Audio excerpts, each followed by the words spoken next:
अगर कांचीराम ना मिलता उसको तो खुद को बेच दिया होता। कांचीराम ने उस मध्यम वर्ग को मेन स्ट्रीम कर गया। कांचीराम ने मेन स्ट्रीम में लाया, उसको बोला कि तेरी नौकरी रख, मिडिल क्लास बन रहा है बन, पर तेरी भी जिम्मेदारी है। उसको उन्होंने नाम दिया पे बैक टू सोसाइटी। अगर कांचीराम ना मिलता उसको तो खुद को बेच दिया होता। कांचीराम ने उस मध्यम वर्ग को मेन स्ट्रीम कर गया। कांचीराम ने मेन स्ट्रीम में लाया, उसको बोला कि तेरी नौकरी रख, मिडिल क्लास बन रहा है बन, पर तेरी भी जिम्मेदारी है। उसको उन्होंने नाम दिया पे बैक टू सोसाइटी। कांग्रेस ने दादा साहब गायकवाड़ के साथ जो समझौता किया, जो एक सीट थी वो रिपब्लिकन को आई और बाकी सीटें कांग्रेस पार्टी को गई, इसके खिलाफ एल.आर. वाली थे। एल.आर. वाली ने बोला दादा साहब गायकवाड़ मेरे नेता है, पर उनकी ये नीति मुझे पसंद नहीं कि कांग्रेस के लिए एक सीट के लिए उन्होंने अपने आंदोलन को कहीं ना कहीं उन्होंने बाजू में रखा। इसके लिए मैं, मेरा नेता होने के बावजूद भी मैं उनका स्वीकार नहीं करता हूं।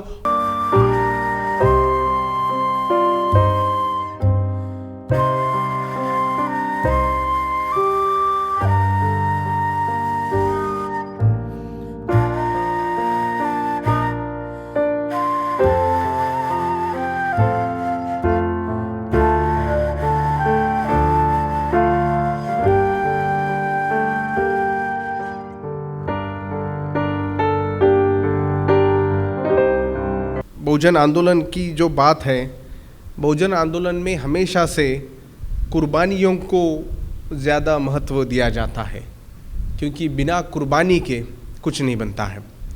और कुर्बानी का जो असर होता है कि एक व्यक्ति घर का देता है तो उसका फ़ायदा बाकी के लोगों को मिलता है। घर के अंदर परिवार देखा जाए तो बाप या माँ कुर्बानी देती है तो उसका फ़ायदा बच्चों को होता है। या घर में अगर बड़ा भाई हो, छोटा भाई हो, बहन हो, चाचा चाची हो, दोस्त हो, कोई ना कोई कुर्बानी देता है, तब समाज का, परिवार का, व्यक्ति का कुछ भला होता है। पर मैंने ये ज़रूर देखा कि मेरे समाज के अंदर जो लोग हैं वो लोग कुर्बानी को आंदोलन में तब्दील करके आंदोलन को कुर्बानी देते रहे। और कुछ ऐसे लोग हैं जिन्होंने आंदोलन के लिए कुर्बानियाँ दी है। तो ये दोनों का फ़र्क जो था हमको समझना था। बहुत से समय आंदोलन की परिभाषा समझने में हम ज़्यादातर नासमझी के कारण क्यों ना हो, या जो हमारी परिस्थिति है, भारत की राजनीति हम गली के राजनीति से समझने का प्रयास करते हैं। तो जो तुम्हारे गली में हो रहा है, तुम्हारे जिले में हो रहा है, तुम्हारे तालुका में हो रहा है, तुम्हारे गांव में हो रहा है, जो वहां हो रहा है उसको आप देश की, राज्य की राजनीति से आप जुड़कर उसको समझने का प्रयास करते हो। तो जो व्यक्तिगत रूप से आपसे बात करते हैं, नेता हो, नेत्री हो, उनसे आप समझ लेते हैं। और बहुत से समय, चाहे बामसेफ हो, चाहे रिपब्लिकन आंदोलन हो, चाहे और अन्य दलित पैंथर जैसे आंदोलन हो, कुर्बानियां देने के बाद ही आंदोलन बड़े बड़े बने हैं। पर एक बात मुझे लगती थी कि कुर्बानी देने का जो मकसद है, वो कुर्बानी देने का मकसद क्या है? हमेशा से समाज ही क्या केवल कुर्बानी का मकसद है, या इसके अलावा भी कुछ और है? बाबा साहब अंबेडकर के जीवन से जो समाज ने आदर्श लिया, वो आदर्श में कुर्बानी को नजदीक में रखा। बाबा साहब की 3 संतानें तुम्हारे हमारे हकों के लिए कुर्बान हो गई। बड़े बड़े मिनिस्ट्री, बड़े बड़े पदों के लिए बाबा साहब अंबेडकर ने अपने आंदोलन को जीवित रखने के लिए न जाने जीवन में कितनी कुर्बानियां दी। उसका आदर्श हमारे समाज ने लिया और उस भावुकता से बाबा साहब के पीछे जुड़ गए। जब वो जिंदा थे तब जुड़ गए, जब वो नहीं रहे तभी भी जुड़े रहे। पर एक बात मुझे लगी कि जीवन भर जो व्यक्ति आंदोलन में अपना सारा संसार डाल रहा है, उनका क्या? तो बहुत से समय हमारे पास जब जीवित व्यक्ति रहते हैं, सम्मान उनका कम होता है, मरने के बाद शोक सभाएं बड़ी बड़ी होती है। मुझे ये ठीक नहीं लगा। जब व्यक्ति जिंदा है तो उनका सत्कार करो, उनको बताओ आपके किए हुए कामों को हम कितना नवाजते हैं, उनका सम्मान करो, उनका पुरस्कार करो, और जीते जी ही उनको बताओ कि आपने किए हुए आंदोलन के प्रति जो काम है उसके प्रति हम सम्मान देते हैं, आपका पुरस्कार करते हैं, और जीवित ही हो तो जिसके लिए आप लड़ रहे हैं वो मशाल हम सामने ले जाएंगे। जीते जी ही वो व्यक्ति को बता दो। और हमारे समाज में वो करने की जो है सोच नहीं है। तभी मैंने सोचा कि अंबेडकर आंदोलन का बड़ा सितारा अगर भारत भर में देखा जाए तो गिने चुने हैं। उन गिने चुने सितारों में से केवल चमक ही नहीं रहा है बल्कि लड़ भी रहा है। ऐसा सितारा हमको एल.आर. बाली साहब के नाम से दिखा। और मैंने जब उनके बारे में इंडियन एक्सप्रेस में ये जनवरी में आर्टिकल लिखा, उनकी प्रोफाइल लिखी, तब मैंने वहाँ लिखा कि कोई भी सरकारों ने या कोई भी यूनिवर्सिटीज़ ने उनको एक डॉक्टरेट भी अभी तक नहीं दी है। 1959 से लेकर, चाहे भीम पत्रिका हो या अन्य पब्लिकेशन हो, यहाँ के 70 और 80 के दशक में जो बैठे हुए लोग हैं, जो पढ़े हैं, उन्होंने एल.आर. बाली साहब के भीम पत्रिका पढ़ी है, एल.आर. बाली साहब के लिखे हुए किताबें पढ़े हैं। तो क्यों ना ऐसे व्यक्ति का सम्मान किया जाए, जीते जी ही उनके नाम से क्यों ना एक इंस्टीट्यूट बनाई जाए या क्यों ना उनके नाम से अवार्ड दिया जाए। तो मैंने वो उसमें लिखा कि उनको कोई डॉक्टरेट अभी तक नहीं दी गई है। दूसरा ये था कि अगर सरकार नहीं करती है तो मैं खुद उनके नाम से या तो कोई संस्थान बनाऊंगा या तो कोई अवार्ड दूंगा। तब इसकी पहल जब हमने की, मुझे ये मैसेज देना था, जीते जी लोगों के नाम से पुरस्कार बनाओ। बाबा साहब अंबेडकर के नाम जीते जी जय भीम पत्रिका निकलती थी, यहाँ से नहीं मद्रास से निकलती थी। जीते जी ही बाबा साहब जो थे जीवन में ही देख के गए कि उनके लोग उनके लिए क्या कर रहे हैं। तो हमको भी किसी के मरने का इंतजार नहीं करना चाहिए। जिसके आंदोलन को आपने देखा है, परखा है, नवाजा है, ऐसे लोगों का भी सम्मान हमने करना चाहिए। इसके लिए जीते जी लोगों को सम्मान करे, इसके सोच के पीछे ये अवार्ड था। पर काफ़ी दुख की खबर मुझे मालूम पड़ी कि बाली साहब का देहांत हो गया है। और ये अवार्ड सही में तो वो जब जिंदा थे तब देना था, पर चूंकि अवार्ड हमने गठित किया था तो उसके पीछे एक बड़ा मकसद था। अभी जब अवार्ड हम बनाए हैं, अपेक्षा करते हैं कि नांदेड़ वासी ये अपना अवार्ड समझ के इसको हर साल करें। ये तो हमने आपको दिया, एक एक्सपेरिमेंट के रूप में दिया। अगर आप इसका स्वीकार करते हो तो ये आपका अवार्ड बनाओ। एल.आर. बाली एक व्यक्ति ऐसे थे जो हर मौसम में खुश रहने वाले इंसान थे, हरफन मौला थे। उनकी जो कहानी है, जिंदगानी है, एक अच्छे उर्दू बोलने वाले शायर थे। इकबाल की उनकी जो नज़्में थी वो उसके कोट करके बताते थे। फारसी में उनका बहुत बड़ा हाथ था। भीम पत्रिका जब पहले छपती थी वो उर्दू में ही छपती थी। तो ऐसे मिजाज वाले एल.आर. बाली साहब, उनके प्रति जब हम सोच रहे हैं तो कुछ चीज़ों के बारे में मैं आपको बता दूं। एल.आर. बाली साहब के 2 चीज़ों के ऊपर मैं आपका जो है ध्यान इस माध्यम से रखता हूं। प्रथम उनका जो काम था, जो पहला काम था, वो था जमीनों के आंदोलन को लेकर। दूसरा काम था, जो डॉक्टर बाबा साहब अंबेडकर की जो राइटिंग्स और स्पीचेस आप अभी पढ़ते हो, वो निकालने के पीछे बाली साहब का क्या योगदान है, उसके बारे में मैं थोड़ा आपको बताना चाहता हूं। सबसे पहले एल.आर. बाली साहब ये ऐसे व्यक्ति थे जिन्होंने बाबा साहब के साथ 3 बार मीटिंगें की। जब बाबा साहब अंबेडकर दिल्ली में निवास में थे तब एल.आर. बाली साहब को कॉपी होल्डर की नौकरी लगी थी दिल्ली में। अब उस जमाने में हमारे समाज का बड़ा नेता यहां रहता है, जब ऐसा दिल्ली के लोगों को मालूम पड़ता था तो हर समय वो अपने मसीहा को मिलने चले जाते थे। उसी में LR बाली साहब को बताया गया था, शंकरानंद शास्त्री थे, बाकी बड़े बड़े फर्स्ट रैंक लीडरशिप बैठती थी, ये सेकेंड रैंक लीडर थे, तो ये बड़े लीडरों के पीछे बैठते थे। पर बाबा साहब को जब भी मौका मिलेगा तब वो अनुभव करने का प्रयास करते थे। तो एक जमाने में एक वाकया ऐसा हुआ कि बाबा साहब के दिल में अचानक से दर्द होने लगा। इतना जोर से दर्द था कि नानक चंद्रोतु को दौड़ के आना पड़ा और बाबा साहब को उस कुर्सी से उठाकर ले जाना पड़ा। ये 25 साल का LR बाली देखता है, लाहौरी वहां बैठ के देख रहा है कि ये मेरे मसीहा को क्या हुआ है। उनके दिल के अंदर इतना दर्द, और जब भी उन्होंने बाबा साहब को उस जमाने में देखा, उनका चेहरा सूख गया था।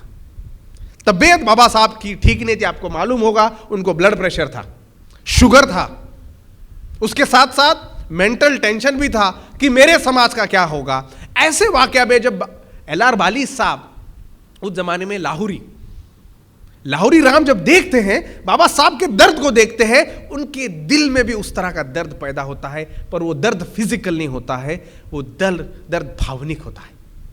उस भावना को लेकर जब बाबा साहब को उस कुर्सी से उठाकर ले जाते हैं, और जब बाबा साहब की तबीयत खराब है, सब इधर उधर चले जाते हैं, लाहौरी राम वहां बैठे रहता है और चिंतन में पड़ जाता है कि ये मेरे मसीहा को क्या हो रहा है। और जिस कुर्सी में बाबा साहब अंबेडकर बैठे थे, उसी कुर्सी के ऊपर जाके बैठता है, उस कुर्सी को हाथ लगाता है। कुछ पलकों पहले बाबा साहब वहां बैठे थे, अब बाबा साहब ना रहे। वो देखता है किस तरह का अनुभव है ये, अब बाबा साहब है, थोड़ी देर में नहीं है, ये कैसा अनुभव है। वो खुद को उस कुर्सी में बैठकर अनुभव करते हैं, और उसी समय मन ही मन में बाबा साहब को वचन देते कि बाबा साहब, आपके मिशन को लाहौरी राम बाली पूरा करने में अपनी पूरी जिंदगी लगाएगा।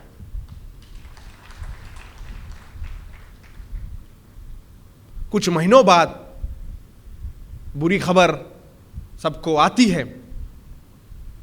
जैसे ही यह खबर उनको आती है, जैसा पूरा देश रोने के लिए उठता है।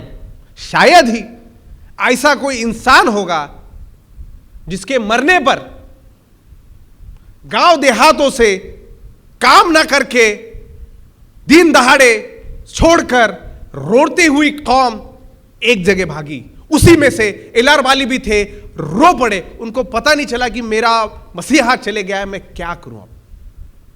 क्योंकि बाबा साहब को उन्होंने वचन दिया था, 6 दिसंबर 1956 को LR बाली ने अपनी नौकरी पर लात मार दी और अंबेडकरी मिशन को पूरी जीवन लगा दी। ये LR बाली साहब 6 दिसंबर 1956।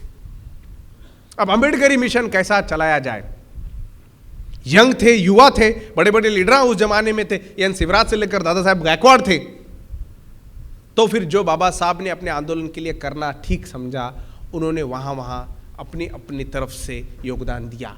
तो फिर इनको एक व्यक्ति बोलता है जो आर्य समाज का होता है, आर्य समाज का व्यक्ति उनको बोलता है जो पंजाब में है कि आप आर्टिकल लिख रहे हो, सब लिख रहे हो, क्यों ना आप अपनी पत्रिका शुरू कर दो भाई, मैं आपको सपोर्ट करूंगा। देखिए, आंदोलन चलाने के लिए 1-2 लोग ही जरूरी है। भीम पत्रिका को वो व्यक्ति स्पॉन्सर करता है, बोलता पैसे की चिंता मत करो, आप भीम पत्रिका चलाना शुरू करो। 1950 के दशक की बात है। पंजाब से उस जमाने में एक नहीं 3 लैंग्वेजेस में भीम पत्रिका निकलती थी, उर्दू, हिंदी और इंग्लिश। आने वाले समय में फिर उसका हिंदी में जो है फिक्स्ड एक कॉपी उसकी आती गई। उसी के बलबूते काफ़ी लोगों को अंबेडकरी समाज तैयार होने में बड़ी अहम भूमिका LR बाली के साहित्य ने और भीम पत्रिका ने की। ऐसे LR बाली थे, रिपब्लिकन मूवमेंट से जुड़े, रिपब्लिकन मूवमेंट को उन्होंने देखा और रिपब्लिकन मूवमेंट के आंदोलन में अपनी कर्तव्यता से पंजाब यूनिट के सचिव बने, वहां की लोकसभा चुनाव लड़े, वहां के तब रक्षा मंत्री के खिलाफ लड़े। उसके साथ साथ उन्होंने जन आंदोलन को, जो अंबेडकरी आंदोलन का दूसरा पहिया है, उसको अपने कंधों पे उन्होंने उठाया और 1963 और 64 में जो बड़े बड़े भूमिहीन आंदोलन रिपब्लिकन पार्टी ऑफ इंडिया की तरफ से हुए, उस आंदोलन का कुशल नेतृत्व में पंजाब में एल.आर. बाली ने अपने कंधों पर लिया और उसको सक्सेसफुल बनाया। ऐसे एल.आर. बाली साहब, अब मैं आपको उनके जो रिपब्लिकन पार्टी ऑफ इंडिया के जो अनुभव है उसके बारे में भी हमको थोड़ा सा समझ जाना जरूरी है। सबसे पहले बात, बाबा साहब अंबेडकर जो थे, बाबा साहब अंबेडकर 1953 में जब यहाँ के, विशेषकर यहाँ के यानी यहाँ के मराठवाड़ा के लोगों के जब यहाँ फेडरेशन जाता है, बाबू साहेब मोरे जहाँ शेड्यूल कास्ट फेडरेशन के प्रधान थे, उनका एक शिष्टमंडल, उनकी एक कमेटी उनको मिलने के लिए जाती है, तो बाबा साहब, ऐसा कहा जाता है कि बाबा साहब के आंखों से आंसू निकल आए, क्योंकि उन्होंने ये बोला कि मेरे आंदोलन का फायदा लोग केवल नौकरियों के पीछे लगे हुए हैं, पर मेरे अपने जो लोग हैं, जो गरीब है, वो तो गांव देहातों में है और उनकी समस्या तो इससे विपरीत है। नौकरी उसी को लगेगी जिसके पास शिक्षा है, जिसके पास शिक्षा का अवसर ही नहीं, वो नौकरी की क्या सोच सकता है। तब उन्होंने शेड्यूल कास्ट फेडरेशन मराठवाड़ा को आदेश दिया कि जहां जहां सरकारी जमीनें हैं वहां पर जाके कब्जा करो, जहां पर तब हैदराबाद स्टेट का राज था। फिर भी शेड्यूल कास्ट फेडरेशन ने बाबा साहब का आदेश स्वीकार किया और उस आंदोलन को उन्होंने आगे बढ़ाया। सरकार इतनी डर गई, सरकार ने उसके ऊपर, आंदोलन के ऊपर लाठियां भी चलाई, तब बाबा साहब अंबेडकर ने निजाम को एक खतरनाक खत लिखा, बड़ा खतरनाक खत लिखा कि अगर हमारे लोगों के ऊपर और जुर्म करोगे जो सत्याग्रह कर रहे हैं, तो मैं ऐसा आदेश दे दूंगा कि जहां जहां सरकारी जमीन होगी वहां वहां कब्जा कर लो, फिर आपका भी नहीं चलने वाला है। ऐसे खतरनाक बाबा साहब अंबेडकर थे। पर तब फिर हैदराबाद स्टेट ने उनकी थोड़ी डिमांडें जो है एक्सेप्ट कर ली। फिर बाबा साहब ने 1953 दिसंबर में बोला कि ठीक है, हम अभी के लिए ये जो आंदोलन पीछे ले रहे हैं। पर फिर खानदेश में भी वही बात आई, भारत के अन्य भागों में वही बात आई। फिर बाबा साहब अंबेडकर का जो काम था, भारत ये कृषि प्रधान देश है, हमने पढ़ा है, हमने जाना भी है, कृषि प्रधान देश है। तो अगर लोगों के जीवन में सुधारनाएं लानी है तो कृषि के संदर्भ में जो जो उपाय है, जो भी योजना है, जो भी व्यवसाय है, उसकी तरफ हमको ध्यान देना होगा। कृषि से संदर्भ में तो सबसे प्राथमिक कृषि का नेचर क्या है, उसका फीचर क्या है, वो है जमीन। जमीन के आंदोलन को लेकर बाबा साहब ने बहुत बड़ा आंदोलन उनके नेतृत्व में अनेक स्तर पे चला और बाबा साहब की वो एक मंशा थी। बाबा साहब ने तो वैसे 1947 में ही क्लियर कर दिया था कि जमीन जो है ये कोऑपरेटिव फार्मिंग होनी चाहिए, लैंड पे सीलिंग आना चाहिए। 1947 आज़ादी के अवसर के पर्व के ऊपर अंबेडकर स्टेट एंड माइनॉरिटीज में क्लियरली बताते हैं कि जमीनों का आवंटन किस तरह से किया जाए, कलेक्टिव फार्मिंग के तौर से किया जा सकता है। उसमें उन्होंने बताया क्या क्या सुझाव है, क्योंकि आप जानते हैं बाबा साहब ये कृषि विज्ञान के बहुत बड़े साइंटिस्ट थे, मतलब कृषि विद्यालय के साइंटिस्ट नहीं थे, पर इकोनॉमिक साइंटिस्ट थे। स्मॉल होल्डिंग्स जो उनकी जो किताब है उसके अंदर उन्होंने बताया था कि किस तरह से सरप्लस जो लैंड में बनता है, किस तरह से इसको मोनेटाइज किया जा सकता है। बाबा साहब को फील्ड से रिलेटेड जितनी भी सुविधाएं थी उसकी उनको बहुत जानकारी थी और वही उनका आंदोलन था। पर जब ये आंदोलन दिशा ले रहा था तब बाबा साहब अंबेडकर जो बड़े बड़े उन्होंने अपने अंदर जो सोच के रखा था कि इस तरह का मैं आंदोलन मेरे समाज में लाऊंगा, वो चल नहीं पाया। इसके लिए बाबा साहब अंबेडकर के कुशल नेतृत्व करने वाले कर्मवीर भाऊराव दादा साहेब गायकवाड़ ने बाबा साहब अंबेडकर का वो अधूरा सपना पूरे करने की ठानी और 1959 से लेकर जो भूमिहीन सत्याग्रह है उन्होंने अपने जोर से किया। अब रिपब्लिकन पार्टी ऑफ इंडिया, ये रिपब्लिकन पार्टी ऑफ इंडिया का मैं आपको सुना रहा हूं। रिपब्लिकन पार्टी ऑफ इंडिया का जो एजेंडा बना कि भैया हमको आगे क्या करना चाहिए, तो उन्होंने भूमि के आंदोलन को लेकर अपनी भूमिकाएं सामने रखी। सबसे पहली बात, भूमि का आंदोलन अगर हमको करना है तो भैया भूमि का आंदोलन क्यों करें? यहां में से मैं नहीं जानता हमारे लोग कितने भूमि के आंदोलन को लेकर कन्विंस्ड हैं, पर भूमि के आंदोलन की जो स्वाभाविकता है उसको हम रिपब्लिकन पार्टी ऑफ इंडिया के सिद्धांतों के जरिए देख सकते हैं। ये LR बाली साहब ने अपनी किताब अपनी जीवनी में लिखा है, मैं उसी का आपको जो है ब्यौरा दे रहा हूँ। पन्ने 78 और 79 में उन्होंने अपनी नीतियों का जो है पार्टी की नीति का जो है उन्होंने सामने रखा। उनकी पार्टी की जो नीति थी वो सामाजिक एवं आर्थिक उन्नति की योजनाएं सरकार बनाए, ये थी। ये फिर एक बार लिख लो, सामाजिक और आर्थिक उन्नति के ऊपर सरकार ने क्या करना चाहिए, इसके ऊपर उन्होंने आगे अपना एजेंडा रखा। अब जब रिपब्लिकन पार्टी ऑफ इंडिया अपनी तरफ से अनेक तरह के जो ज़मीनें थी, जो पंजाब उस ज़माने में अनडिवाइडेड पंजाब था, जो पाकिस्तान का भी पंजाब था, जो बहुत सारे मुसलमानों की जमानी थे वो छोड़ के चले गए थे, पंजाब के 36% शेड्यूल कास्ट लोग थे, उनके पास वो जमीनें थी। सरकार बोल रही थी जमीन नहीं है, इन्हों बोल रहे थे जमीन है। कौन सी है? तो भैया जो जमीन छोड़ के उनकी जमीन है, उनकी जमीन क्यों ना आप हमारे नाम से करते हो। वो जमीन भी अपने नाम से नहीं हो रही थी। इसके लिए उन्होंने जो है एक नेशनल लेवल का आंदोलन, जिसको देशव्यापी मोर्चा कहा जाता है, 88 पन्नों में उन्होंने साफ सुथरे तरीके से बताया। रिपब्लिकन पार्टी ऑफ इंडिया ने 1 अक्टूबर 1964 1 अक्टूबर के लिए एक जबरदस्त प्रदर्शन किया। वो प्रदर्शन में उसका नेतृत्व करने वाले 3 बहुत बड़े नेता हमारे समाज के थे। पहले दादा साहब गायकवाड़, दूसरे BP मौर्य साहब जो उत्तर प्रदेश में थे, फिर कांग्रेस में जाकर वो मंत्री भी बने, उद्योग मंत्री, और तीसरे थे BD खोबरागड़े। तो इनका जो एक मंडल है ये उस जमाने के प्रधानमंत्री लाल बहादुर शास्त्री को मिलने गया। ये तीनों का रिपब्लिकन पार्टी ऑफ इंडिया की तरफ से इनका एक शिष्टमंडल गया और ये 11 डिमांडें मैं आपको जैसे तैसे मैं आपको बयां करता हूं। पहली, जमीन उन लोगों को दी जाए जो सही अर्थों में स्वयं खेती करते हैं। Land to the tiller English में बोला जाता है। बाबा साहब की यही भूमिका थी कि जमीन उन लोगों की दी जाए जो सही अर्थों में स्वयं खेती करते हैं। जो कसेल त्याची जमीन, मराठवाड़ा में भी ये आंदोलन का वृद्ध वाक्य था, शायद पुराने लोगों को मालूम हो जो इस आंदोलन में थे। कसेल त्याची जमीन मराठीमध्ये त्याचं आहे, लाल बहादुर शास्त्री को पहला। दूसरा, बंजर और बेकार पड़ी हुई जमीन भूमिहीन खेतों मजदूरों में बांटी जाए। तीसरा, बैंकों का राष्ट्रीयकरण किया जाए। चौथा, सरकार अनाज का व्यापार अपने हाथों में ले ताकि सस्ते अनाज के डिपो शहरों और देहातों में खोले जाए, महंगाई पर काबू पाया जाए।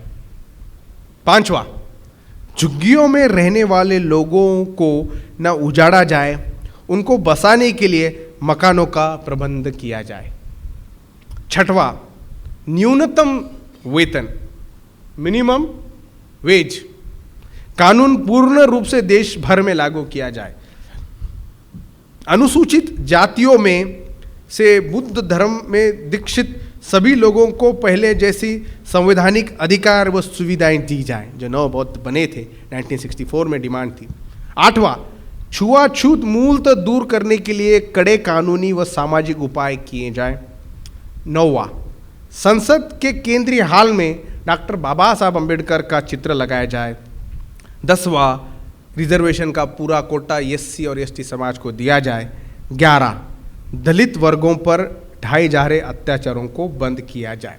अब जब यह आंदोलन हुआ, यह आंदोलन को उन्होंने आगे लिया और यह आंदोलन भारत भर में हुआ। यह आंदोलन का सक्सेस इस तरह से था कि 15 लाख उस जमाने में लोगों ने इस आंदोलन में हिस्सा लिया। 15 लाख जब लोग इस आंदोलन में हिस्सा ले रहे थे, उस जमाने में सरकार ने बोला था उनके पास 25,000 करोड़ एकड़ जमीन वेस्टलैंड थी। उसमें का उन्होंने बोला कि केवल 50 लाख ही हमारे पास उपलब्ध है। करोड़ों की जमीन, करोड़ों एकड़ों की जमीन। सरकार ने जवाब दिया, सरकार कैसी मूर्ख बनाती है इसका इनको बता रहे थे।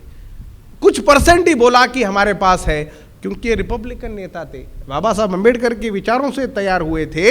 इन्होंने उसको स्वीकार नहीं किया, बल्कि उसके साथ जोरों से लग गए। अब जब ये देशव्यापी आंदोलन आगे बढ़ने लगा, तो देशव्यापी आंदोलन बढ़ते बढ़ते जब ये आंदोलन आगे बढ़ा, तो ये ऐसे लोग थे कि जितने जितने पंजाब में प्राइवेट फार्में हुआ करती थी, फार्म नाम ही बोला जाता था, तो उन्होंने बोला कि जहां जहां ऐसे प्राइवेट फार्म हैं वहाँ हम जाकर कब्जा करेंगे। सरकार को उसकी भनक लग गई। उन्होंने LR बाली के पीछे और उनके साथियों के पीछे पूरी पुलिस फोर्स लगा दी।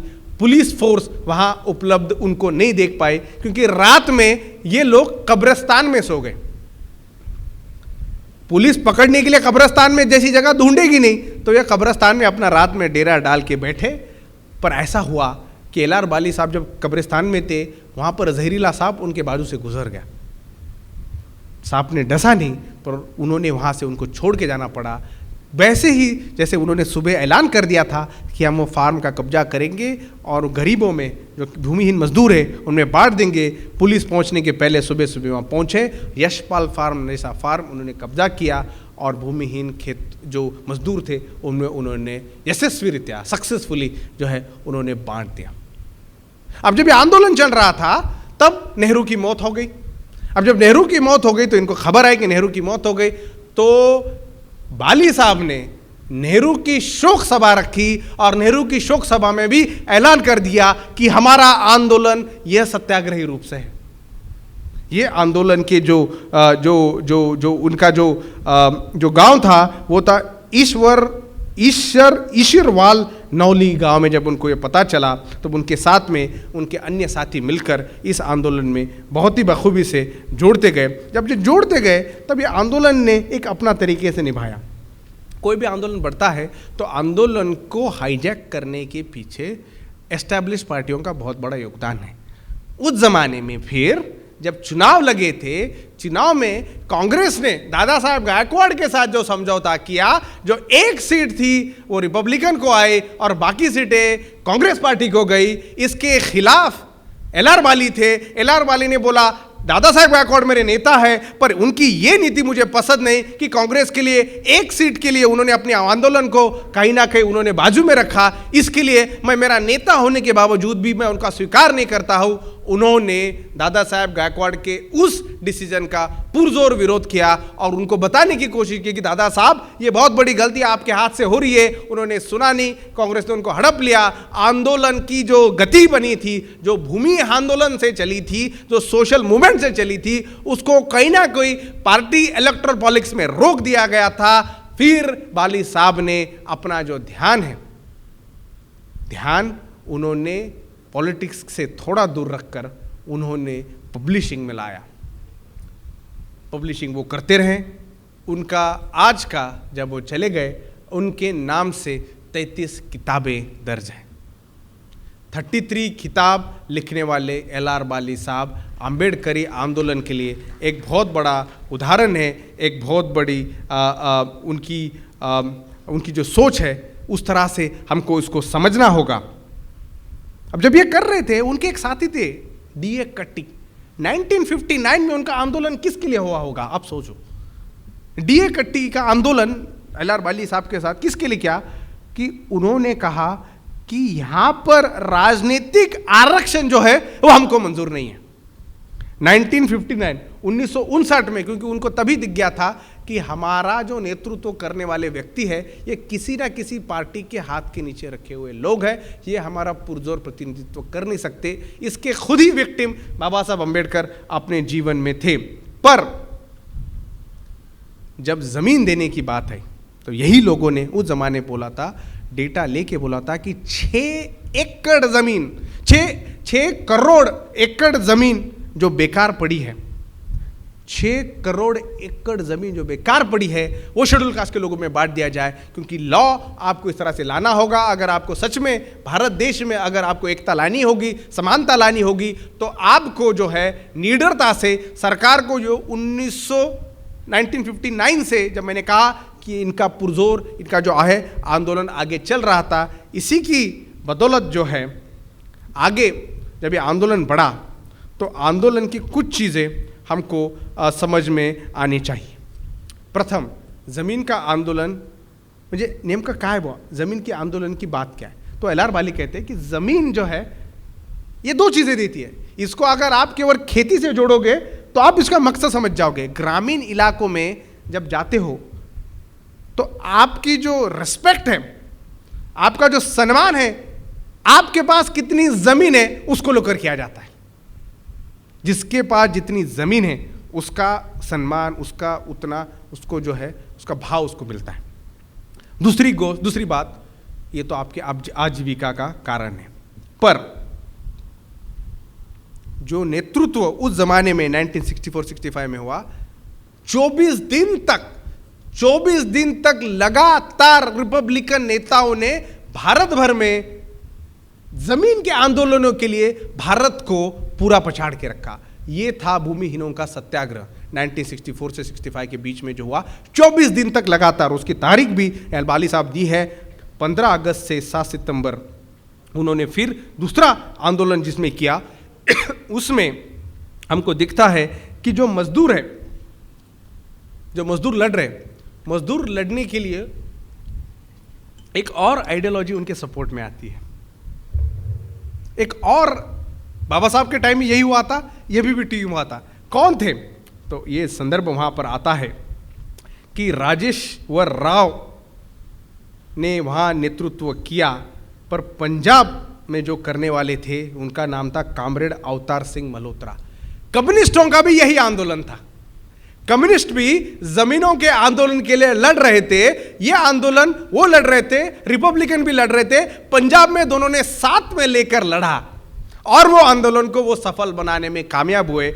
ऐसों का जब हम संदर्भ देखते हैं तो यहां पर जब इनको जेल में घुसाया गया था आंदोलन के लिए, जमीनों के आंदोलन के, इनको जेल में जाना पड़ा, तब हमको देखते हैं कि जो भूमि सीमा कानून, लैंड एलिनेशन एक्ट के तहत सरकार बोलती है कि हमारे पास केवल 50 लाख एकड़ ही देने के लिए है, पर जब अगर लैंड एलिनेशन आ जाता है तो इनका अनुमान था कि 35 करोड़ एकड़ जमीनें आएंगे। अब सोचो, 35 करोड़ एकड़ जमीन सरकार की पड़ी है, और अगर ये भूमिहीन लोगों के पास जाती है तो उनके अंदर की अस्मिता देखो, उनके अंदर की आजीविका देखो और उनके अंदर आंदोलन करने की क्षमता देखो। इसका स्तर है आगे बढ़ता चला जाता है। उसके लिए उस जमाने में 15 लाख लोगों ने जो है इस आंदोलन में योगदान दिया। इसमें केवल रिपब्लिकन भी नहीं थे बल्कि कम्युनिस्ट भी थे। ये 15 लाख लोगों में 62,000 लोग जेल में गए। अब सोचो, एक साथ 62,000 लोग जेल में जाएंगे। कोई जाति का संबंध नहीं है, कोई धर्म का संबंध नहीं है, केवल और केवल अपने उपजीविका के लिए, अपने पेट के लिए 62,000 लोग जेल में जा रहे हैं। और उसके साथ 26, बड़ी बर्बरता से सरकार ने उनके ऊपर हमला किया, 26 आंदोलनकारी की वहां मृत्यु हो गई। अब इस विषय में हम देखते हैं कि बाबा साहब के आंदोलन को बड़ा सामने लाने में ऐसे लोग थे। और जब ऐसे लोगों के बारे में हम सोचते हैं, सूची लाते हैं कि भैया आज के डेट में जमीनों के आंदोलन को लेकर जो अपने स्वयं को उस आंदोलन का और अपने हिस्से का, अपने राजनीति का विचार विमर्श बनाकर खुद की पहचान ऐसे रखते हैं, तो हमको दिखा कि गुजरात के उन्नाव के बाद एक उभरे हुए पर उसके पहले आंदोलन करने वाले जिग्नेश मेवानी ने अभी तक हजारों एकड़ जमीन जिनके नाम से थी, उनके एंटाइटल नहीं थी, उनको देने का काम किया। और तकरीबन 600 करोड़ के ऊपर की जो जमीन की वैल्यू है वो वहां के SC, ST और OBC समाज के लोगों के पास है। वो बताएंगे ही, मुझे बता रहे थे कि जो 200 रुपए में जो रोज जाकर काम करता था, आपल्याकडे जातात लोक वेड बिगारी करायला, रोजंदारी करायला, किती रुपये भेटतात? 500 रुपये। इसने आंदोलन किया, 12 साल आंदोलन चला। 500 रुपये कमाने वाला आज उसकी 1 बीघा जमीन 1.5 करोड़ की है।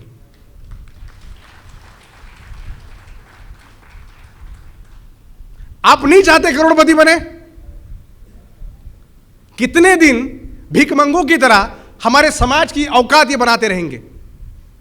जमीन जो व्यक्ति 300 रुपए इनके पास कमा रहा था, आज उसकी 1 बीघा जमीन 1.5 करोड़ की है। अगर उसके पास 5 बीघा होगी तो 7-8 करोड़ की तक करोड़पति एक आंदोलन आपको बना सकता है।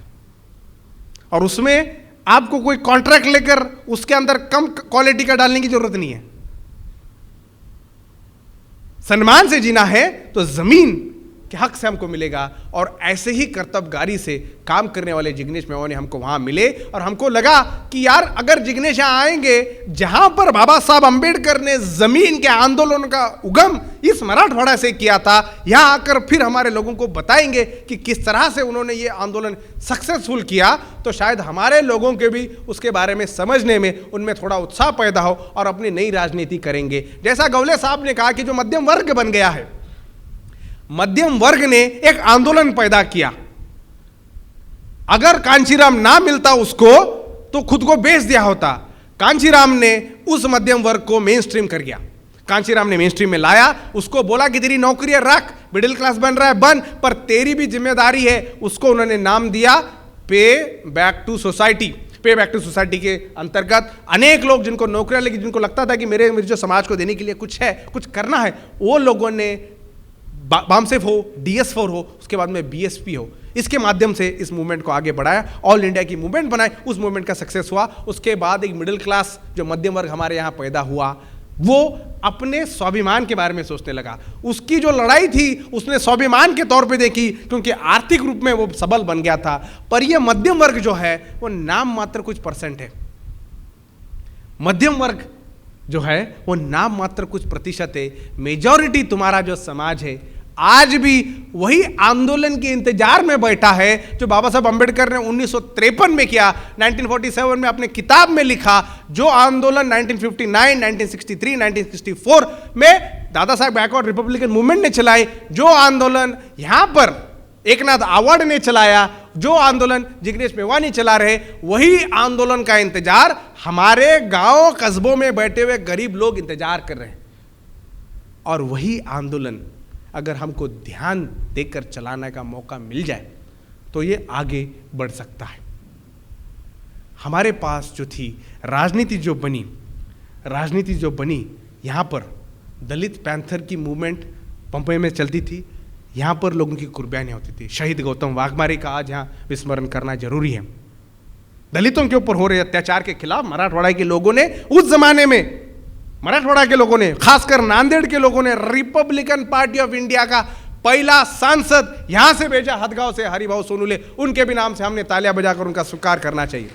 इतना बड़ा नेतृत्व, इतना बड़ा कुशल नेतृत्व नांदेड़ ने 1952 में दिया। उसके बाद न जाने इस आंदोलन जो गवले साहब का दिल रो रहा है, उसी को लेकर सारे समाज का दिल रो रहा है कि भैया हुआ क्या। आप एक सांसद देने वाली कौम एक कॉरपोरेटर के पोस्ट के लिए बैनरबाजी में फंसी हुई, ये कहां गया स्वाभिमान? ये प्रश्न है, स्वाभाविक है। इसके लिए बाबा साहब अंबेडकर ने जब नया विमर्श देने की कोशिश की, यहां के लोगों ने दलित पैंथर के माध्यम से अनेक उपक्रम किए। अब यहां पर जो आंदोलन हुआ वो एक विद्यापीठ का नाम बदल देना जाए, इसके लिए हुआ। मराठवाड़ा के लोग सभी जानते हैं, जीते हैं उस भावना में। आज भी अगर कोई बोलता है नामांतर लड़ा, तो उनके अंदर के स्मरण जो है उनको जागृत करती है। पर यह भी बात है कि अगर आप एक यूनिवर्सिटी के नाम के पीछे पूरा आंदोलन लगा देते हो, तब आपके सामाजिक रूप में कितनी बड़ी विफलता है। एका विद्यापीठासाठी एक पिढी वाया घातली म्हणजे तुमच्या आंदोलनाचं भवितव्य किती छोट्या स्तरावर आहे. बाबासाहेब आंबेडकरांचं नाव दिलं पाहिजे, ही अस्मिता जिवंत ठेवली. बाबासाहेब आंबेडकरांचं नाव जिवंत दिलं पाहिजे अतिशय महत्त्वाचं होतं. People were fighting for it, people wanted the name of doctor Ambedkar to be given, but alongside they couldn't focus on the materialistic things. गांव में जिनके ऊपर अत्याचार और जुर्म हो रहे थे वो तो बेचारे किसी के जमीनों पर, पाटिलों की जमीनों पर, मालियों की जमीनों पर काम कर रहे थे. ये बेचारे करते क्या? इनके ऊपर तो अत्याचार होने वाला है. आप बाबा साहब के नाम विद्यापीठ को देने के लिए हमने इतना बड़ा आंदोलन चलाया. अब तो वो आंदोलन सक्सेसफुल हो गया. क्यों? केसीआर वहां पर जो पुतला बनाता है 125 फुट का बनाता है. वहां पर जगन मोहन रेड्डी विजयवाड़ा में जाके आए, वो भी 125 का बना रहा है. महाराष्ट्र सरकार भी बना रही है. अब हर जगह जगह डॉक्टर बाबा साहब अम्बेडकर का नाम है. तो चलो, हमारी उस आंदोलन के सक्सेस तो हमको अभी मिल रहा है. पर आप ये बताओ, उसके बाद रात में जब आप यहां जाओगे, आप में से कितनों के पास गारंटी है कि आपको परमानेंट नौकरी अभी लगने वाली है जो युवा है? आप में से ऐसे कितने पेरेंट्स हैं जो अपने बच्चों के भविष्य को लेकर चिंतित है, इतने चिंतित है, उनको एंग्जाइटी हो गई, ब्लड प्रेशर बढ़ गया है, उनको नींद नहीं आ रही है? आप में से ऐसे कितने बुजुर्ग हैं जो ये आने वाली जनरेशन को देखकर दुखी है, रो पड़ रहे हैं? मुझे शायद ही इसमें जो मिलेगा जो बोलेगा कि मेरे पास सब कुछ है. हमारी जो ज़रूरतें हैं साथियों, उस ज़रूरतें का आंदोलन आज हमको करने की ज़रूरत है. ये आंदोलन बाबा साहब अम्बेडकर का आंदोलन है. अब अगर आपको बाबा साहब अम्बेडकर के नाम से कुछ चाहिए था तो मिल गया, पर आपके पेट की भूख कहां गई? इसका आउटकम यह होता है कि समाज में जब तक तुम्हारे पेट में तुम्हारे संसाधन जब तक तुम मजबूत नहीं हो, तुम्हारे में से दलाल पैदा किए जाते हैं और दलालों के भाव हर इलेक्शन में बेचे जाते हैं. अगर तुमको दलाल तुम्हारे समाज में पैदा नहीं करने हैं तो तुमको आर्थिक रूप से संपन्न होना होगा. आर्थिक रूप से संपन्न होने की जिम्मेदारी तुमको यहां से निकालनी होगी. आपने हमेशा से सरकार के दायरे में रहकर ही मांगा है और यह भी जो डिमांड है वो सरकार के दायरे में ही रहकर होनी चाहिए. बहुत से लोगों ने कहा कि ज़मीनों को लेकर क्या करना चाहिए, ज़मीनों के बारे में तुम सोचते नहीं है. मुझे यहाँ पर मैं ढूंढ रहा हूँ, लातूर में एक मुझे उदाहरण मिला. एक लड़का कोई पैंथर नाम का संगठन चलाता है. उसने बोला कि उसका भी उसकी जो स्ट्रगल है, उसकी भी स्ट्रगल ज़मीनों को लेकर है. फिर एकनाथ अवार्ड थे, नांदेड़ में मैं वो देखने से रह रहा हूँ. अक्षय भालेराव का जो कांड हुआ, जिसकी बर्बरता से हत्या कर दी गई, उसका भी कारण अगर आप जाके ढूंढोगे ज़मीन से रिलेटेड है. वहाँ जो ज़मीन जो दी थी, वतन चीज ज़मीन होती जी, उसका वैल्यूएशन अभी क्या हो गया? जो हाईवे वहाँ से जा रहा है बोंडार गांव से, उसका भी आप वैल्यूएशन करके देख लो. भारत में जो प्रमुख एट्रोसिटीज़ दलितों के खिलाफ हुई है वो ज़मीनों से कुछ ना कुछ कारण से रह चुकी है. तब हमारे समाज ने जो आंदोलन किए वो आरक्षण के लिए किए. ये रिपब्लिकन पार्टी का भैया ये जो 3 लोगों की कमेटी गई, ये रिपब्लिकन आंदोलन ही है. पर रिपब्लिकन आंदोलनकर्ताओं ने ये मुख्य मुद्दे अपने आंदोलन में क्यों बाद में की पीढ़ी ने नहीं बनाए, यह सवाल सबसे बड़ा उभरता है. हमारे पास जो है, हमने हमारे आंदोलन को जो है आउटसोर्स कर दिया है. जमीनों का आंदोलन रहा तो कम्युनिस्टों ने करो, मटेरियल चीजों का रहा सोशलिस्ट ने करो. हम क्या करेंगे? हम अस्मिता की लड़ाई लड़ेंगे. अस्मिता से पेट नहीं भरता. प्रैक्टिकली विचार करा, प्रैक्टिकली सोचो. अस्मिता जो है, अस्मिता बदलती है, पर अस्मिता के नाम से हमारे लोगों को बहकाने वाले ये जो लोग थे वो तो खुद पार्लियामेंट में बैठे, एमएलसी होकर बैठे, छोटे मोटे कॉरपोरेशन को लेकर बैठे, पर अस्मिता के नाम पर जब इनकी बारी आई, इन्होंने अस्मिता को तभी बेच दिया, खुद जाके बैठे. हमारे लोग आज भी अंबेडकरी आंदोलन को देखकर भावुक हैं. हमको प्रैक्टिकल होना भी पड़ेगा. भावुकता भी एक बहुत महत्वपूर्ण इमोशन है, उसके साथ साथ प्रैक्टिकल चीज़ों के खिलाफ भी लड़ना होगा. क्यों भाई? ज़मीनों का मुद्दा कम्युनिस्ट ने क्यों चलाए? तुम्हारा मुद्दा नहीं है. भूमिहीन जो लोग हैं कौन से समाज के? ब्राह्मण समाज के, सवर्ण समाज के. भूमिहीन तो तुम ही हो, हम ही है. अगर आज परिस्थिति ऐसी है कि किसी के ऊपर एफआईआर जाता है तो कोई सगा भी नहीं है जिसके पास 7-12 हो जो जाके बेल करा के आए। पैसे देकर बेल करा के आनी पड़ती है। मेरे पास हमारे एक दोस्त है, उन्होंने कहा कि उनका जो वो रिकॉर्ड रहता है हमेशा उनको पुलिस स्टेशन में जाना पड़ता है, क्योंकि कोई ना कोई उनका जो रिलेटिव है वो जेलों में रहता है, ये ना वो कारणों की वजह से, और क्योंकि इनके पास ही ज़मीन है, इनके ऊपर पूरी जिम्मेवारी आई है। साथियों, हमको ये नए विषयों को समझने के लिए थोड़ा नया विमर्श भी लाने की ज़रूरत है। ये नया विमर्श लाने का काम हम सब साथ में करेंगे, क्योंकि इसके साथ साथ हमको जो है नए स्ट्रैटेजीज़ का भी जो है हमको तैयार करनी पड़ेगी। नए स्ट्रैटेजीज़ आंदोलन के प्रति रूप से बदलती रहती है। बाबा साहब अम्बेडकर के दिए हुए जो सफल आंदोलन के जो स्ट्रैटेजीज़ है उसको भी हमको हमारे जीवन में लाना होगा। हमारा जो लड़ाई है केवल अस्मिता और आरक्षण तक आप सीमित मत रखो। आरक्षण तक सीमित रखे तो तुम्हारे मुंह के सामने मोदी सरकार ने प्राइवेटाइजेशन धड़ाधड़ करके लेके आए। आज 14-15 हज़ार के लिए 2 बेटों का बाप आज मुंबई और पुणे में काम कर रहा है। यहाँ से पिंपरी चिंचवड़ में कितने लोग अपने जाके काम करने वाले हैं देखो। एक ज़माने में नौकरी के लिए सरकारी उपजाऊ होता था, सरकारी पेंशन होती थी, सरकारी प्रोटेक्शन होता था। आज आरक्षण के नाम पर आप लड़ रहे हैं, पर आरक्षण देने की सुविधा जो व्यवस्था में रहनी चाहिए वहाँ नौकरियाँ ही नहीं है। इसके लिए एका पदासाठी एक पोजीशन के लिए आप खुद ही देखते हो कितने क्वालिफाइड एप्लीकेशन की गर्दी होती है, भीड़ होती है, और उनमें वो बेचारे लड़ रहे होते हैं। और इसके वजह से बहुत लोगों को जो है उसके अंदर कुछ नया मार्ग निकले, इसके ऊपर भी उनको क्लैरिटी नहीं है। और जो माँ बाप है बेचारे, और मैं विशेषकर मध्यम वर्ग से यहाँ पर, क्योंकि पढ़ा लिखा मध्यम वर्ग है, वो मध्यम वर्ग को बताना चाहता हूँ कि आपको जिस तरह से आपने साहब कांशीराम के साथ उनका साथ दिया, जिस तरह से आपने रिपब्लिकन मूवमेंट को जिंदा रखने का काम किया, अभी भी आपकी जिम्मेवारी बनती है। पर यह जिम्मेदारी आपको आपसे जो सबसे गरीब है उनके हकों की लड़ाई लड़नी होगी।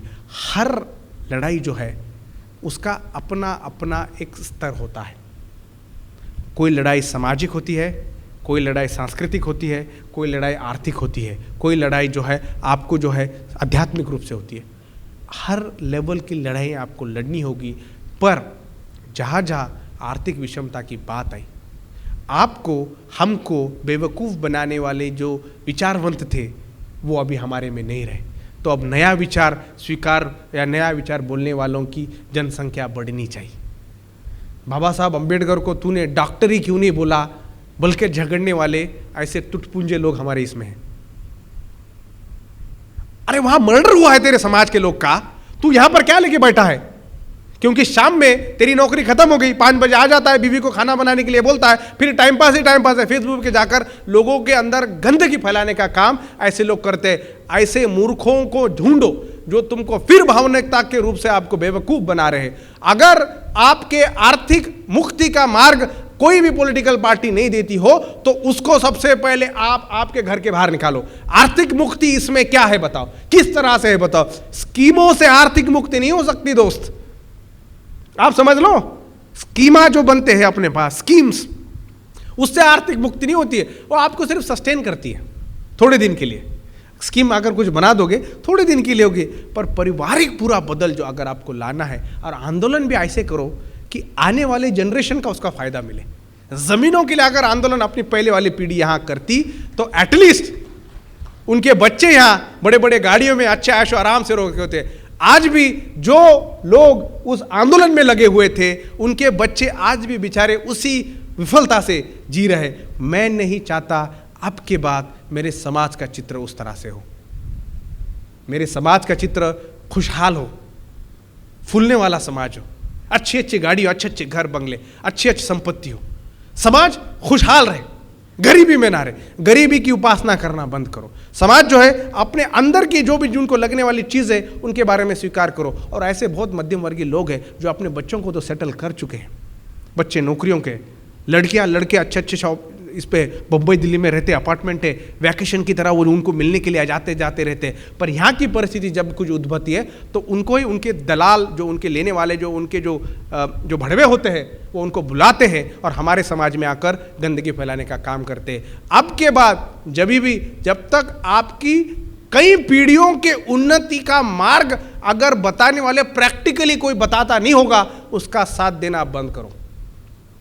एका पीढ़ीसाठी नाही, अनेक पिढ्याला पूरक होईल अशी व्यवस्था निर्माण करून देणारे कुठले जर तुमच्याकडे एजेंडे कोणी देत असेल तर त्याचा तुम्ही साथ द्या। अभी क्या हो रहा है, कुछ चीज़ों के लिए आपको उसके पीछे लगा दिया गया है, उसकी वजह से आपको सालों साल से उसके पीछे लग गए हैं। अभी हमको बुद्धिजीवी थे, मोदी साहब ने आंदोलनजीवी बोल दिया। आपको अभी नए आंदोलन में बनने वाले जो मध्यजीवी हैं उससे भी आपको थोड़ा सतर्क रहने की ज़रूरत है। और इसका मतलब ये नहीं कि आंदोलन में किए हुए कामों का आप खंडन करो। हर एक की कुर्बानी का सलाम हमको करना चाहिए, पर आंदोलन में यह भी होता है कि असेसमेंट करना चाहिए, क्या ठीक रहा, क्या गलत रहा, किस तरह से हमको काम करना चाहिए, किस तरह से हमको सोचना चाहिए। आज परिस्थिति ऐसी है, हमको समझ ही नहीं रहा है कि किसका हाथ थामे और किसके हाथ से पकड़ के जाए। अपना खुद का बोलने वाला पक्ष तुमको यहाँ खुलेआम तरीके से दिखता नहीं है, और अगर जो दिख रहा है तो लोग डर के मारे हैं। लोग लोकल राजनीति में इतने फंस गए हैं कि लोग यहाँ स्टेज पर भी आने के लिए डर रहे हैं। लोगों की मानसिकता, मैं लोगों की नहीं, यहाँ के समाज के गंदगी की बात करता हूँ कि अगर जिग्नेश मेवानी यहाँ पर आ गए हैं, हमारे समाज का कुशल नेतृत्व कर रहे हैं, हमारे समाज का नाम इतना बड़ा कर रहे हैं, हमारी एक समाज बनकर जिम्मेदारी बनती है। क्योंकि ब्राह्मण महासभा में कांग्रेसी भी जाता है, भाजपाई भी जाता है, संघ वाले भी जाते हैं, कम्युनिस्ट भी शायद जाते होंगे। तुम्हारा साला, तुम्हारे समाज का कुछ भी आ गया तो सबसे पहले ढूंढते हैं ये कौन से पार्टी का होगा, ये नहीं देखते हैं कि मेरे समाज के लिए इसने क्या किया होगा। प्रैक्टिकली राजनीति की समझ भी हमारे समाज में अभी होनी चाहिए, विशेषकर युवाओं को बोल रहा हूँ। रिटायर हो गए, मेरे को उनकी चिंता नहीं है, बेचारे 1 2 3 4 5 साल में आउट ऑफ द लीग हो जाएंगे, उनकी अपने को चिंता नहीं है। पर जो युवा है, जो सोच सकते हैं, उनके बारे में सोचना होगा। उसके लिए दूसरी बात मैं कहता हूं कि बाबा साहब की एल.आर. बाली साहब ने 1970 से कोशिश की थी कि doctor Ambedkar writings and speeches छपी जाए। ये बहुत उनका एक स्ट्रगल रह चुका है। 122 अभी तक शायद उनके जो वॉल्यूम्स बाबा साहब के छप चुके हैं, पर वो छपते नहीं थे। एल.आर. बाली साहब ने विनंती की वहाँ के एडमिनिस्ट्रेटर को, महाराष्ट्र में उन्होंने खत लिखा। उन्होंने बोला कि इसका अधिकार छापने का जो है वो उनके 2 लोगों के पास है, यशवंतराव अंबेडकर और सविता अंबेडकर के पास। अब छापने का मामला है तो पैसे की बात आ गई भाई, और चाहे वो ये हो या वो हो, पैसे तो सबको चाहिए। तो बाबा साहब अंबेडकर के राइटिंग्स को छापने के लिए पैसों की जो है देना हुआ, उसके एविडेंस में जो है एल.आर. बाली साहब रह चुके थे। उन्होंने सविता अंबेडकर को कन्विंस करने की कोशिश की, उसने कुछ पैसे लिए, वो बताते हैं, फिर उसने मुखर गई। फिर यशवंतराव अंबेडकर को भी उन्होंने कोशिश की, वो भी पैसे से लेकर अड़े रहे। ऐसा 1970 फिर उन्होंने याचिका कोर्ट में डालनी पड़ी नागपुर में, जब उनके जो साथी तो बंसोड़ थे, उन्होंने कोर्ट में याचिका जो है पिटीशन फाइल की। उसके बाद ये पब्लिकेशंस हमारे सामने आना शुरू हुए। अगर ये आंदोलन एल.आर. बाली साहब अपने प्रति अगर इस दौरान में नहीं रखते तो मुझे लगता है अंबेडकरी आंदोलन का भवितव्य जिस तरह से हम समझना चाहिए, उसके बाद फिर जाहिर सी बात है एल.आर. बाली साहब ने जो है इनके अलग अलग तरीके से मुकदमे चलाए, पर ये जो अहम भूमिका थी कि अंबेडकर राइटिंग्स एंड स्पीचेस हमारे समाज में आए, उसी के तहत बाली साहब ने जो डॉक्टर अंबेडकर मिशन नाम की एक जो किताब जो छापी थी, वो 10,000 प्रतियाँ हाथों हाथ बिक गए। क्योंकि उस ज़माने में जिस तरह से अभी हमारे पास साहित्य उपलब्ध है, उस ज़माने में साहित्य उपलब्ध नहीं था। तो जो एल.आर. बाली साहब लिखे उसको लोगों ने जो ऑथेंटिक समझा, क्योंकि धनंजय कीर जो था उसकी लॉयल्टी पे हमारे लोगों को शक था, क्योंकि उसने सावरकर प्रेमी भी था और कभी कभी अंबेडकर प्रेमी भी था। तो लोगों के उसके लॉयल्टी, उसके विचारों के प्रति लोगों की जो है निष्ठा में उसको काफ़ी संदेह लगा। तो 1972 और 76 से ये आंदोलन बड़े ज़ोरों से चलता रहा। ये आंदोलन फिर उन्होंने राइटिंग्स एंड स्पीचेस के मामले में हमारे सामने रखा, और फिर जो नानक चंद रत्तू की जो किताबें थी, जो बाबा साहब अम्बेडकर के साक्षात्कार जो उनको थे, उनके लिहाज से उन्होंने यह काम आगे चलाया था। तो साथियों, एल.आर. बाली साहब ये इतना बड़ा, इतना महत्वपूर्ण व्यक्ति है, जो व्यक्ति ने अपने जीवन में इस तरह का आयाम हासिल किया और कल तक हमारे साथ वो थे। आज हमारे बीच में नहीं रहे, पर उनके कार्यों को स्मृति हमको देनी पड़ेगी, हमको देना होगा। और ये वर्ल्ड में, इंडिया में नहीं, शायद पहला ऐसा प्रोग्राम है जो ऐसे शेर को नवाजता है और उनके नाम से अवार्ड रखता है। ये नांदेड़ वासियों के लिए, ये मराठवाड़ा, महाराष्ट्र और बाकी सभी साथियों के लिए बहुत बड़ी गर्व की बात है। ये गर्व आप आगे ऐसे ही रखो। हम आगे फिर आते रहेंगे, आगे और चीज़ों पर नया विमर्श रखते रहेंगे, पर इसके साथ साथ आप जरूर ध्यान रखो कि जो बाबा साहब अम्बेडकर की संविधान प्रति जो भूमिका थी, वो भूमिका भी आपको समझने की ज़रूरत है। हमको अभी दो चीज़ों पर लड़ने के लिए ज़रूरत है। पहली जो है वह सांस्कृतिक बदल। हमारे समाज में कट्टरता बहुत खतरनाक पैमाने पे है। अगर कोई बुद्ध को नहीं मानता है तो ये उसके ऊपर बहिष्कार डालने वाले खुद ही एक टपोरी गैंग तैयार हो गई है। बुद्ध के बारे में जो व्याप्ति है वो खुद ही नहीं जानते हैं, पर दूसरों के बारे में बोलते हैं। फिर उसके अंदर जो है सबकास्ट आ जाती है, सबकास्ट के फिर अपने अपने नेता बनते हैं, और उसी के साथ आप जो अम्बेडकरी विचारों का नाम लेकर चल रहे हैं उसी का वहाँ हनन कर रहे हैं।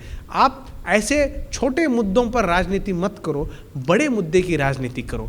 वो बुद्धिस्ट है क्या या नहीं क्या, इससे आपका पेट भर रहा है क्या, इसके बारे में सबसे पहले देखो। अगर वो बुद्धिस्ट नहीं भी है पर आंदोलन में आपके साथ आ रहा है तो उसके बारे में सोचो कि किस तरह से आंदोलन बनाया जा सकता है। अम्बेडकरी आंदोलन अकेला सफल होने में समय लगेगा। अम्बेडकरी आंदोलन को मानने वालों की इलेक्ट्रल जनसंख्या उतनी नहीं है। कल्चरल पॉलिटिक्स जरूरी है, इसकी जो कल्चरल पॉलिटिक्स है वो बहुत जरूरी आहे। सांस्कृतिक स्तरावर आंबेडकरी पॉलिटिक्स अतिशय महत्त्वाचं आहे, कारण तिथं आपल्याला एक नवीन ओळख भेटती, वहाँ पर आपको एक नई पहचान मिलती है। इलेक्ट्रल पॉलिटिक्स में, सामाजिक पॉलिटिक्स में, आर्थिक पॉलिटिक्स में आपको आपके हथियार बदलने होंगे, आपको आपके स्ट्रैटेजीज नए तैयार करने होंगे। किस तरह से आपका उद्देश्य ये होना चाहिए, मुझे यहाँ जीतना है। दिल में डाल लो, दिमाग में डाल लो, मुझे यहाँ जीतना है। अब जीतने के लिए क्या क्या करना पड़ता है वो सौदागरी बता सकता है। अगर तुम सोच लिए कि मला या परीक्षेत पास व्हायचं, मेरे को एग्जाम पास करनी है, तो आपकी पूरी मेहनत इसमें डालते हैं। हटकर साहब एक कार्यक्रम सक्सेसफुल करायचा, तो क्या सिर्फ एक व्यक्ति को लेकर चलना पॉसिबल है? हर एक व्यक्ति के विचारों को चलना पड़ेगा। और अगर समाज में ऐसे लोग आपको दिखते हैं जो एक कट्टरता से अंबेडकरवाद यानी कुंटवाद जो बना रहे हैं, अंबेडकरवाद में जो उदार विचार, उदार लिबरल थॉट है, बहुत बड़ा लिबरल थॉट है, अनेक अनेक विषयों को लेकर चलो, आगे बढ़ने का प्रयास करो, उसके साथ ही अंबेडकरवाद आपके अंदर जीवित रहेगा और समाज को देने का काम करोगे। देना ही है अगली जनरेशन को, अपनी नस्ल को, तो विचारों की अमीरी दो, उसके साथ साथ अच्छा स्टेबल फैमिली दो।